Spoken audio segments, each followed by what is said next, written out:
संवाद उपनिषद श्रृंखला में आज का विषय अग्नि सोम भाग 10। प्राणवान पदार्थों को सत कहते हैं क्योंकि स्वयं प्राण में अन्य प्राण नहीं होता, अतः उसे असत कहते हैं। भिन्न भिन्न प्राणों के स्वरूप सामूहिक को देव कहते हैं। एक ही श्रेणी के प्राण समूह को ऋषि कहा जाता है। जो प्राण हमारे शरीर में कार्य करते हैं वे 7 प्राणों के एक समूह में कार्य करते हैं।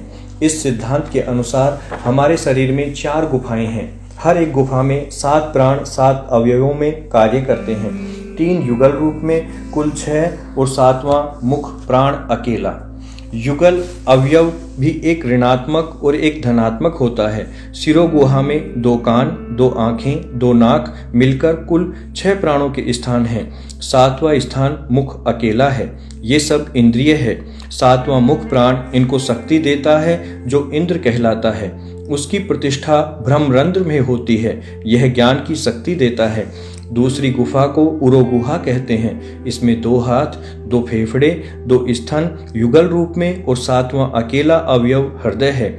इसका मूल शक्ति स्त्रोत कंठ में होता है। यह पराक्रम शक्ति देता है। इसी प्रकार तीसरी उदर गुहा में यकृत और प्लीहा का एक युगम है।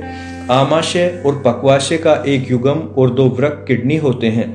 7वां प्राण नाभि में स्थित है। इनका केंद्र भूत प्राण हृदय में रहता है जो कि उरो गुहा में स्थित है। यह अन्न के ग्रहण और उसके विभाजन की शक्ति देता है। चौथी गुहा को वस्ति गुहा के नाम से जाना जाता है। इसमें 2 पैर, मूत्र या वीर्य निकलने के 2 छिद्र, 2 अंडकोश और 1 गुदा। इनका शक्ति केंद्र अथवा इंद्र प्राण नाभि में स्थित है जो कि उदर गुहा का अंतिम अंग है। बस्ती गुहा शरीर निर्वाह के लिए विसर्जन अथवा उत्सर्ग को शक्ति देता है। ऊपर्युक्त वर्णन से स्पष्ट होता है कि हमारा शरीर भी वर्ण व्यवस्था की 4 श्रेणियों में बटा है। सिरो गुहा ज्ञान शक्ति प्रधान ब्राह्मण है। उरो गुहा पराक्रम शक्ति युक्त क्षत्रिय है। उदर गुहा संग्रह और विभाजन शक्ति संपन्न वैश्य तथा बस्ती गुहा का सेवा और कला शक्ति युक्त शूद्र है।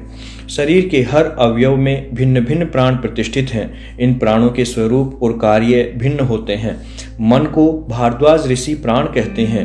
मन अन्न से बनता है और अन्न को वाज कहते हैं। वाज से भरण करने वाला भारद्वाज कहलाता है, अर्थात भरा जाता है अन्न जिसके लिए। चक्षु को जमदग्नि कहा गया है। जगत को जिससे पहचाना जाए और प्रकाशशील होने के कारण जो अग्नि भी हो, विश्वामित्र बनाने वाला कान विश्वामित्र ऋषि है। जगत वाक से बनता है, अतः वाक को विश्वकर्मा, विश्व है कर्म जिसका कहा जाता है।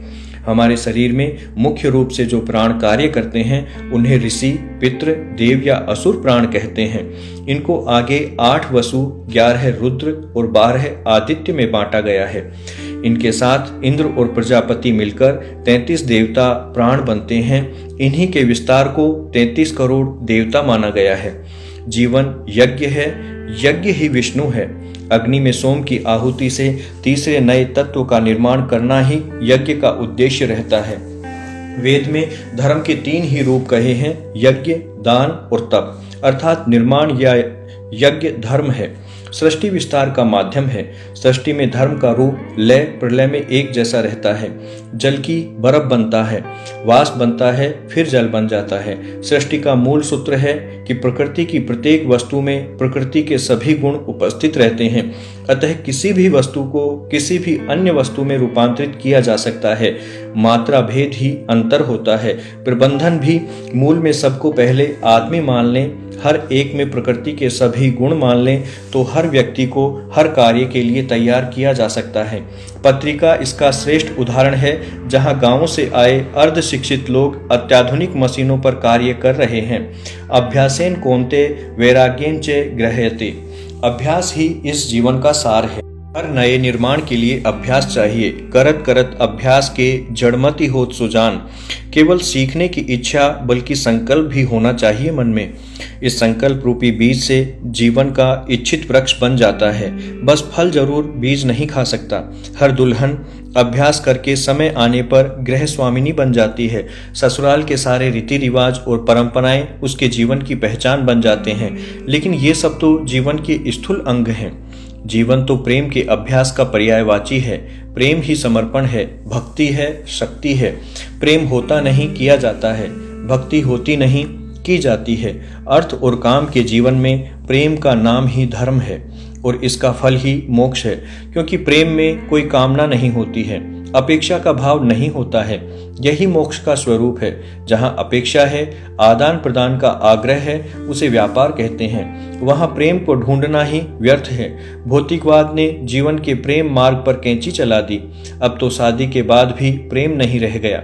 कुछ समय बाद ही व्यापार के लक्षण सामने आने लग जाते हैं। अवहेलना का एक अदृश्य तांडव जीवन को घेरने लग जाता है। आश्चर्य तब होता है जब पति पत्नी दोनों ही इस स्थिति में प्रसन्न रहने लगते हैं, मानो एक दूसरे की कोई जरूरत ही नहीं है।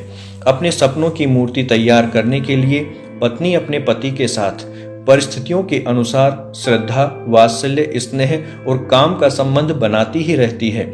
सृष्टि में अन्य रिश्ता ऐसा नहीं है जिसमें ये सारे भाव एक साथ जीवंत दिखाई पड़ते हों। सही अर्थों में तो यही प्रेम है। मन एक पात्र है जिसमें प्रेम का रस भरा रहता है, छलकता है, प्रवाहित रहता है। रस ही प्रेम है, रसो वैस है। रस ही ब्रह्म है, प्रेम ही ब्रह्म है। श्रद्धा के कारण संसार की समृद्धि खोकर भी पुनः प्राप्त हो जाती है। श्रद्धा रस यदि सूख जाता है तब उसे पुनः प्राप्त करना असंभव है। इस कारण उसका आत्म रूप, मानव स्वरूप खो जाता है। श्रद्धा विहीन मानव तो एक ठूंठ जैसा होता है। प्रेम उसे छू नहीं सकता, किसी को प्रेम कर भी नहीं सकता। हाँ, अपनी संतान के प्रति वात्सल्य का भाव तो उसमें फिर भी बना रहता है। पुरुष बुद्धिजीवी होता है, उसमें अहंकार अधिक रहने से श्रद्धा और स्नेह का अभाव अधिक होता है। पुरुष में प्रेम का प्रवाह ही शादी के बाद होता है। इसी एक अस्त्र से मानव वश में किया जा सकता है, बांधकर रखा जाता है। प्रेम के पास में बांधकर पुरुष पर हथौड़े चलाए जाते हैं। नेत्र और वाणी के विरोधाभासी कटाक्ष निर्माण की छैनियां होती हैं। पुरुष के पास विकल्प नहीं होता, उसे प्रेम सीखना ही पड़ेगा। उसके मन को स्त्रैण बनाए बिना वह प्रेम और भक्ति मार्ग पर तो कभी चल ही नहीं पाएगा। इस डर के मारे वह मरने तक गृहस्थ आश्रम में ही जीना चाहता है। वानप्रस्थ और सन्यास उसे डरावने लगते हैं। नारी का स्थान पुरुष नहीं ले सकता, नारी भी पुरुष नहीं बन सकती। स्त्री ही पुरुष का निर्माण कर सकती है। पुरुष प्रकृति से आक्रामक है, वह स्त्री को भी आक्रामकता की ओर ही प्रवृत्त करेगा। यही हो रहा है। स्त्री पुरुष का भी निर्माण नहीं कर रही और संतान का भी निर्माण नहीं कर रही। इसको अपना उत्तरदायित्व भी नहीं मानती। अब वह पुरुष को आकर्षित करना भी नहीं चाहती। प्रेम के अभाव में पुरुष भी सुप्त पौरुष रह जाता है। शेष जो रहता है वह देह का पशु भाव है। भीतर न मन है न भाव है, न प्रेम है न समर्पण है, न वंश परंपरा है न संस्कृति है। कोई नहीं है, तुम भी नहीं हो, बस मैं हूँ।